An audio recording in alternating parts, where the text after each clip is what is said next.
Hello everyone, Josh MC2000 here. Today I've got another video for you all. Today we're going to be talking about something a little bit different, and we're going to be trying a new bit on the channel. So bear with me, this is going to be something different. I'm hoping you're going to like this. Now, I've been quite critical of some of Disney's Star Wars stuff, and I'm coming to a larger point here. Bear with me. Don't roll your eyes just yet. Yeah. Stick with me.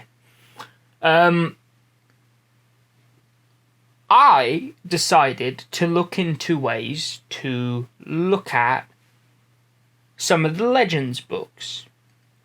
And I found that a number of them, especially some of the really popular ones, have full unabridged audiobooks on Audible. Now, bear in mind, this is not a sponsored bit. I have basically gone out of my own way. I have a subscription to it because essentially when I was on the tram or the bus, I used to listen to music because it's like, I used to get a bit tetchy with like everybody being like, especially during the pandemic when everyone was like really piling on each other. So it's like, you know, I started listening to audiobooks and stuff to basically try and take my mind off it, and essentially it means that I normally get through about one a month, so it means I can probably quite consistently do these. And I normally tend to pick sci-fi books, so you know, like Star Wars, 40k, you know, just general nerdy stuff. And I've been looking at a lot of the Legends Star Wars books. So that brings us to what we're looking at today, which is Maul Lockdown. This book is actually a sequel to the Darth Plagues book. Now, while I say sequel, it runs concurrently alongside it. Plagues is actually alive in this book, and he shows up a number of times throughout its runtime. Okay, so Plagues aside, let's talk about Maul Lockdown. What is this book about? Okay, so essentially when it opens, Maul is going into a prison called Coghive 7. He's using the alias of Jagannath. He's essentially pretending to be a mercenary that has been arrested. And he's given the very strict instruction by Sidious: you cannot reveal yourself, you cannot use the Force, you must stay strong, you must get through this with your cunning and the rest of your skills. You cannot rely on the Force. If you get caught, it blows our entire plan. Because, like, for instance, they only wanted Maul to reveal himself when they wanted the Jedi to know that they're back. So, yeah, it kind of scuppers Plagueis' and Sidious's plan if he's there using the Force for people to see.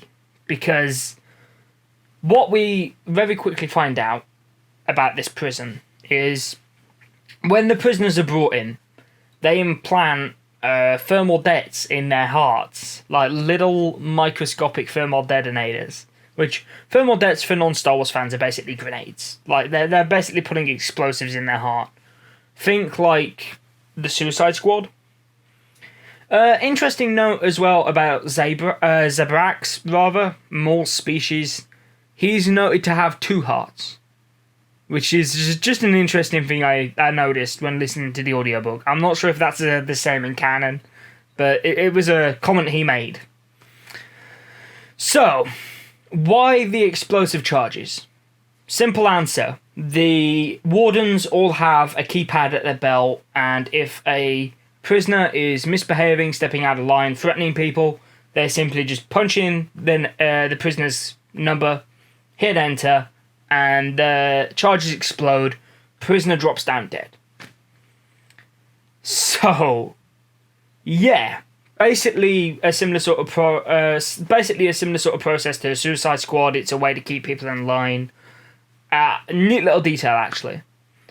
Now, another thing about this prison, Coghive 7, it plays host to gambling. It plays host to illegal gladiatorial matches, which this was actually a really cool concept. The idea that once a day, the prison will reconfigure itself because it's essentially designed to be a bunch of moving parts. Think like Jindosh's mansion from Dishonored 2. Essentially, it'll just start moving and stuff and reconfiguring. And the idea is all the prisoners have to be back in their cell by this time when essentially a klaxon is set off, and they have, I think it's 5 minutes to get back in the cell, and then it'll reconfigure, and 2 people will have to have a fight. Now, before this, like, people have rung in, put their bets in, so it's essentially a blood sport that people are betting on. And they're using it to... They're putting some, like, really dangerous and bizarre creatures up against each other. Like, there's all sorts of things here. The one that I remembered most was one of the early ones that Maul fought in the book, which was essentially a giant creature with a snake staff. And Maul thought he killed it initially, but it actually still kept on going. I mean, I think he also fights a Wampa. That was interesting because, like, the now you might say, okay, yeah, the fights, okay, we get the picture. They do these gladiatorial matches, but how does this tie into the bigger picture? Okay, so the bigger picture. Maul has been sent here by Sidious with a very specific task. He has been sent here to find an arms dealer, Radiq. I think it's Arand Radiq. Like, he needs to find this arms dealer, and he needs to procure a nuclear device, a weapon of mass destruction, and then he needs to deliver that to the Bandagora, which anybody that's played Bounty Hunters or Bounty Hunter will know that name, because that is the organization that is led by Kamari Vosa. And you actually see her later in the book, which is really cool, because I thought she was just exclusive to Bounty Hunter, but seeing her show up in this was actually really neat, which is something I really like about the old Star Wars expanded universe. They didn't have a cameo every 5 minutes, but when they did show up, it was really interesting, because it's like, oh, I didn't think I'd see that character again. Like, a good example of this is Plagues, for instance, in this as well. I wasn't expecting Plagues to show up in it, because it touts itself as a sequel to the Darth Plagues book. And as we know from the famous scene in Revenge of the Sith, Plagues does not survive the events of that book. So I'll talk more about that when we cover Plagues, which I really want to cover Plagues. I'm probably going to go back and re-listen to Plagues kind of over the next month or so, and we're going to cover Plagues next. So yeah, I know we're doing these out of order, but Plagues is really good. I really want to cover Plagues. Like, just another thing about these audiobooks that's really good. It's like, it's a full radio play. You've got the person narrating it. You've got like the classic Star Wars music. You've got some original pieces. You've also got like all the sound effects from the films. Like, so it's like, you know, the lightsaber duels. You know, it's like you can hear the sounds. You know, it captures the vibe. It is distinctly capturing the feel of the world. And it's one thing the Star Wars books do incredibly well, and I'd say it's one thing they do better than the 40k books. Because the 40k books, the battles in those, it's very different. You don't have like it doesn't have some of the audio... I nearly said audible punch then. That would have been a terrible pun. I'm sorry. But like, they don't... It's described to you. The battles are described to you, and it's still interesting, it's still engaging, but it doesn't quite have the same oomph as, like, some of the stuff in some of these Star Wars books. Yeah, so I must commend Random House Audiobooks, which is the company that does the Star Wars audiobooks.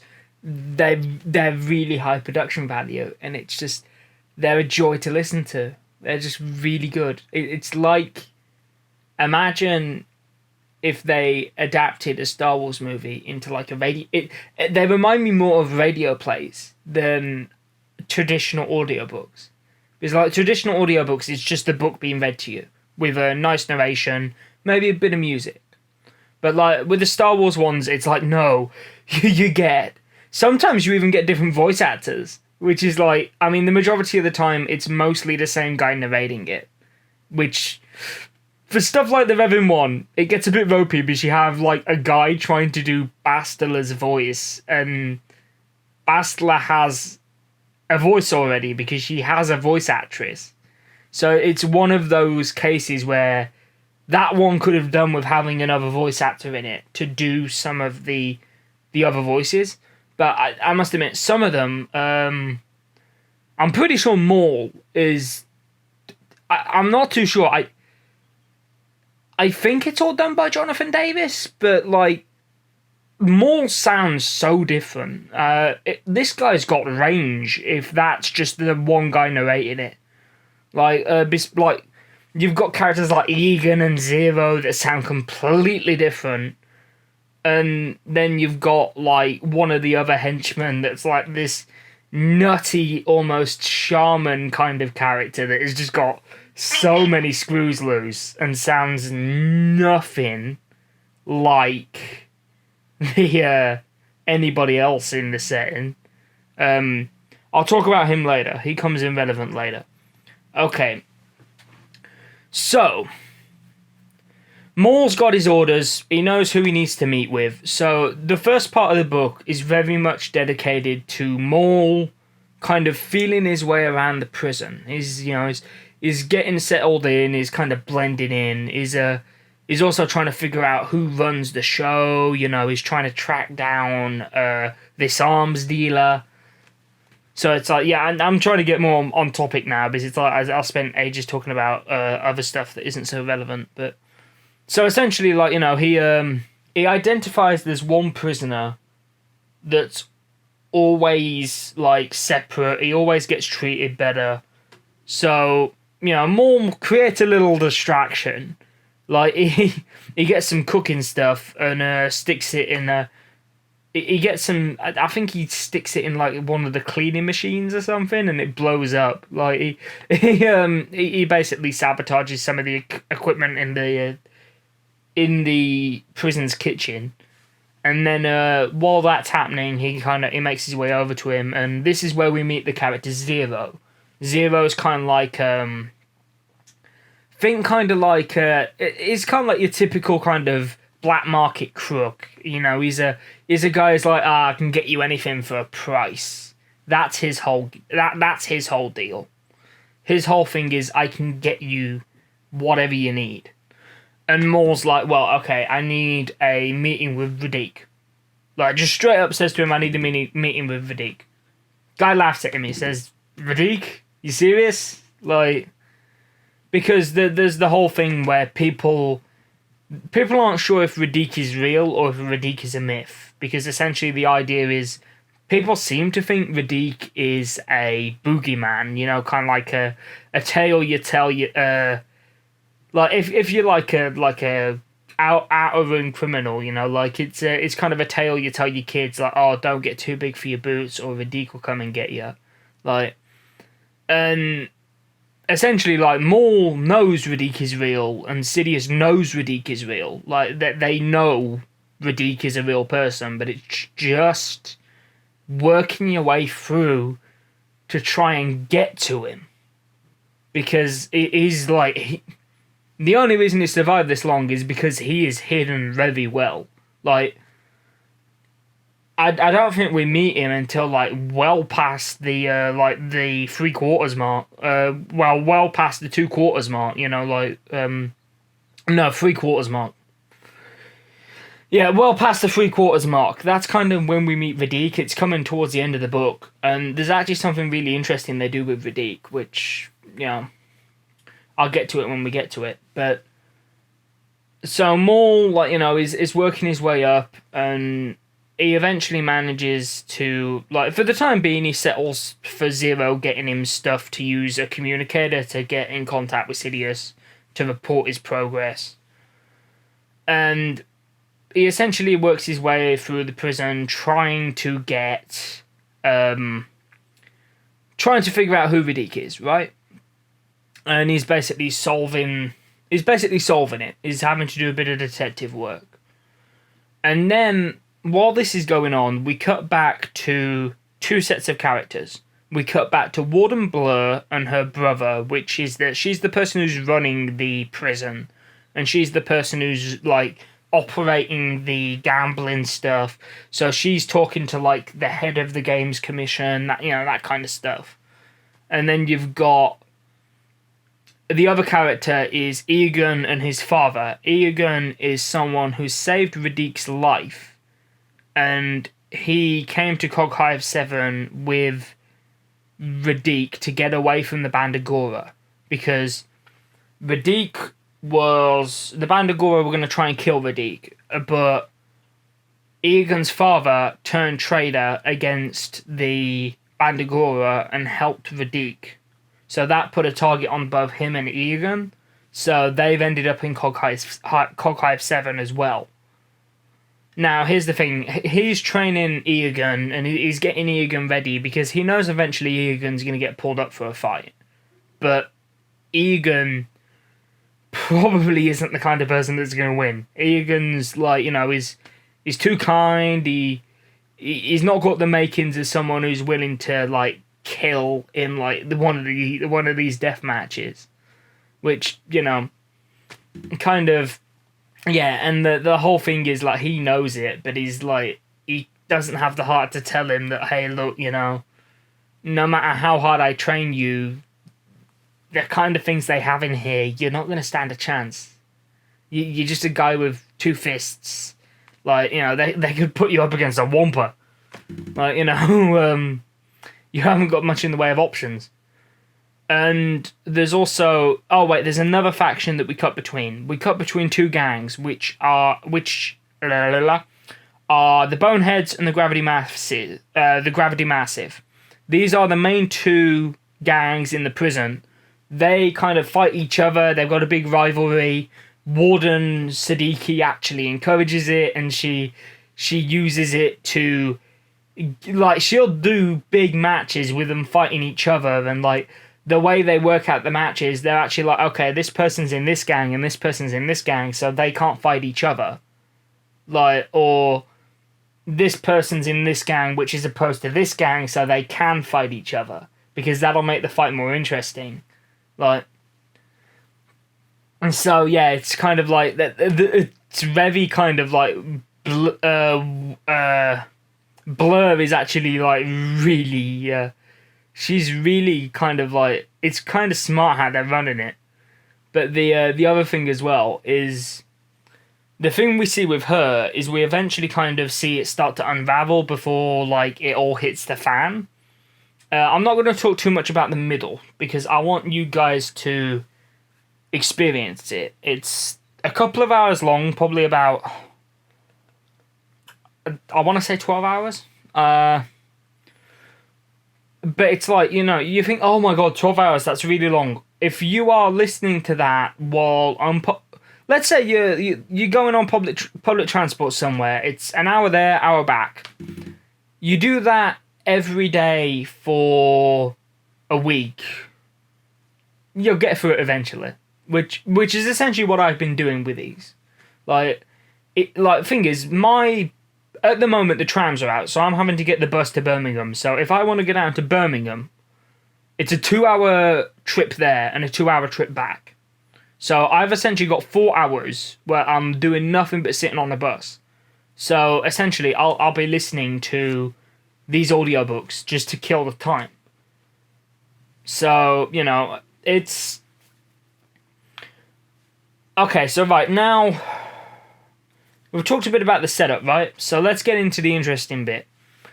There is a creature that lives in the prison. It's a worm. And the whole deal with this is it's kind of like it's a hive mind. Everything it eats gets put into the hive mind.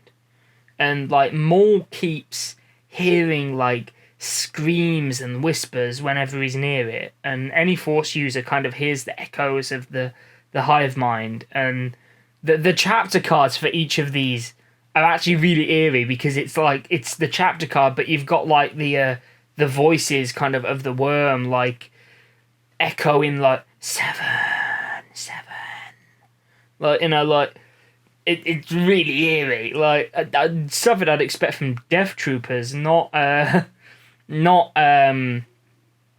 Lockdown, you know. But so essentially, Maul finds his way to Radique, and he kind of says to Radique, "Hey, look, you know, I need to do this deal." And Radique's like, "I don't want to work with a Bandagora. They tried to kill me. I swore off selling for those guys to life. They're a death cult. They're nut jobs. I want nothing to do with the Bandagora." And Maul finds out that he's trying to make synthetic lightsabers, but they don't work. They're actually deadly to the user. Like, you turn one of these things on, and the blade will be okay for a few seconds, and then it might just randomly arc around and take your head off. Which, you know, like, yeah, not exactly conducive to a good lightsaber user experience, is it? It's one of those, isn't it? So, essentially, Maul says to him, "Hey, look, if you keep me alive and you make this deal with me, I will make those lightsabers work." And Radique's like, "Nah, there's no way, you're talking rubbish." So, Maul gets one, takes it apart, and he like uses the Force on the. To be honest, like the back end of the book, like the last couple of chapters, are probably the only time you see Maul use the Force in any like meaningful way. And the reasons for that is, well, okay. I need to talk about what happens before this in order for you to get it. So essentially, towards the end of the book, the Warden gets a warning from one of the Gaming Commission that, like, hey, Jabba the Hutt has put people in your operation. It's not looking good. I don't think he particularly likes what you're doing. And you could have some problems. So she decides to round up the men she thinks are Jabba's. And she contacts Jabba, and she's like, "Hey, look, I appear to have some of your men here. I'm going to offer you the chance to take them back unharmed. And we can draw a line under this, call it no harm, no foul." And Jabba's just like, "I don't know these guys. They don't work for me. Never seen them before in my life." And she's like, "Okay, so you won't mind if I do this then?" So she orders the Gravity Massive and the Bone Kings to set on them. Like, she basically has them executed in front of Jabba, and Jabba's just like, "Okay, right, that's it. Like, you've just crossed the line there." And she's like, "Oh, but I thought those weren't your men." And it's like, Jabba's like, "I'm going to teach you a lesson." So what happens is Jabba and his men come to Coghive 7. They ambush the transport in. They have a transport coming once a week with supplies, new prisoners. So basically they ambush the transport, take it over, and then they use that as a Trojan horse to get in. And man, Jabba is evil in this book, man. I tell you something, it makes Maul look tame. When he finally catches up to Siddiqui Blur, the Warden, he has 2 crate dragons attached to his holo projector, and he proceeds to set them on her. Now, the thing is, they're not just trying to kill her. They start eating her. Like, it's chomping the leg off. The leg is off, and it's in the crate dragon's mouth. Like, yikes. And like and basically it's like, you know, she eventually manages to make her way out of that and survives by the skin of her teeth. Only to get ate by something else. She gets ate by the worm. Not her day, is it? Just like, because at this point she realizes, yeah, everything's kind of fucked. Everything's kind of sideways. So she activates the self-destruct on Coghive and just sets it to kill every kill every inmate because it systematically starts triggering the charges going down the list, basically, from prisoner 1 all the way through to prisoner 10,010. Like, like just systematically killing them all. And so essentially this puts it on a timer. So this means, Maul at this point, he's got the nuclear device by this point. There's all the fighting going on. And this is the point where the Band Ogura show up. Kamari Vosa shows up in the middle of this chaos with several of her troops. Well, cultists instead of troops. And she's basically like, okay, alright, I was called here to collect, to make a deal and collect something. What is going on? What is Jabba doing here? Yeah, I'm gonna leave that alone. So basically, she works her way through the complex, and her men actually, like, her and Jabba's men end up coming to blows, because Jabba sees them, and it's like, Vosa, nah, you're not getting out of here. You're dead. Like, because it turns out Jabba also doesn't like the Band Ogura very much. So almost as if different criminal organisations and crime bosses don't like each other.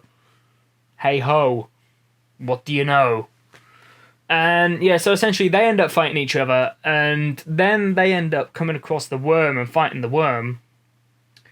And like, once this is all over and said and done, Maul shows up with the nuke, and it's like, hey, here to make a deal.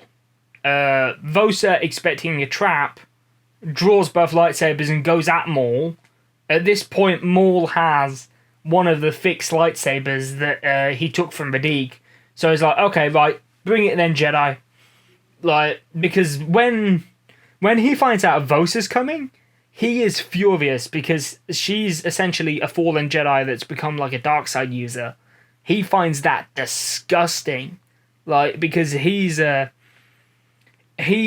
kind of in the mindset of the Sith are superior, the Sith are better than the Jedi are filth.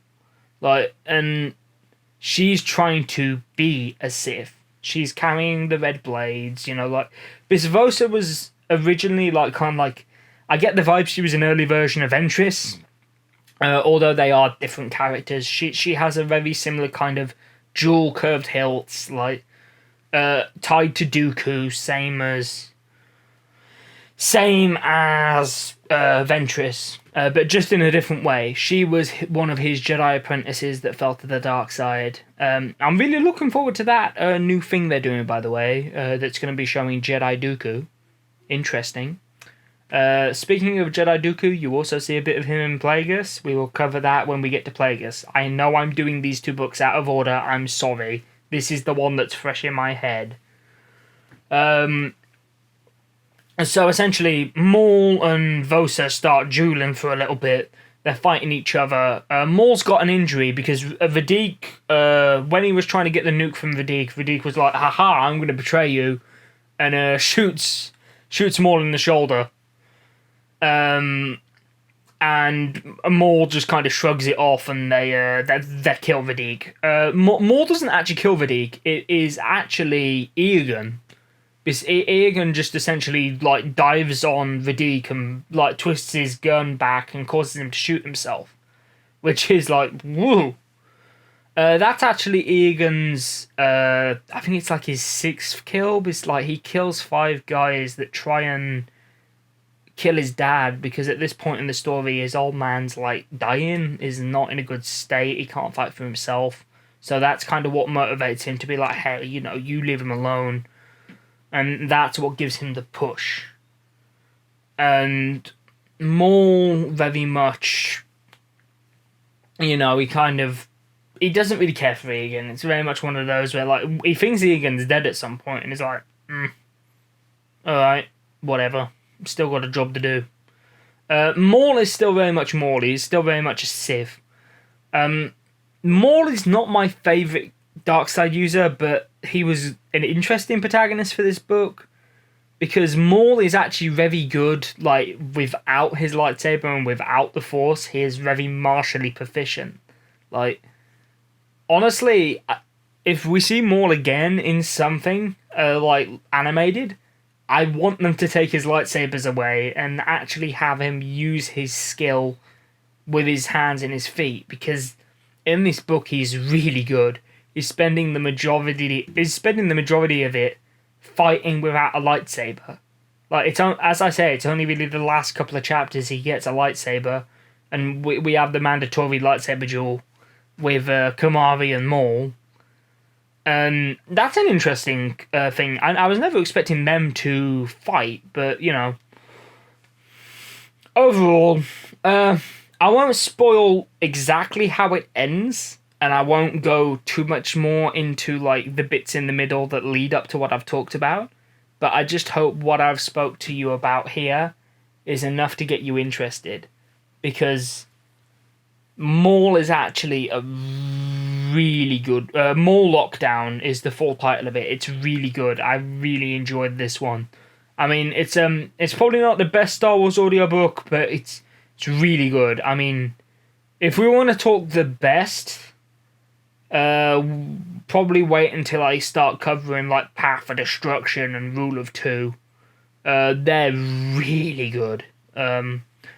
If you're looking for one to start right away, and this one doesn't particularly grab your fancy, I would very much recommend that you start with Path of Destruction, the first of the Darth Bane trilogy. It's really good. Either that or Darth Plagues. Path of Destruction is more kind of warfare, more like Sith warriors, whereas Darth Bane is more... No, Darth Plagues, sorry, is more political. It's like... Imagine the stuff from episode 1, but actually interesting. Like, I personally hold the opinion that the Plagueis stuff should have been in the film instead of what we saw, because that would have made that film way more interesting. It was actually really good. Like, yeah, so that's gonna do it for Maul Lockdown. I really enjoyed this audiobook. I hope you find it interesting, and I hope what I've said here piques your interest in looking into it. Have a good day.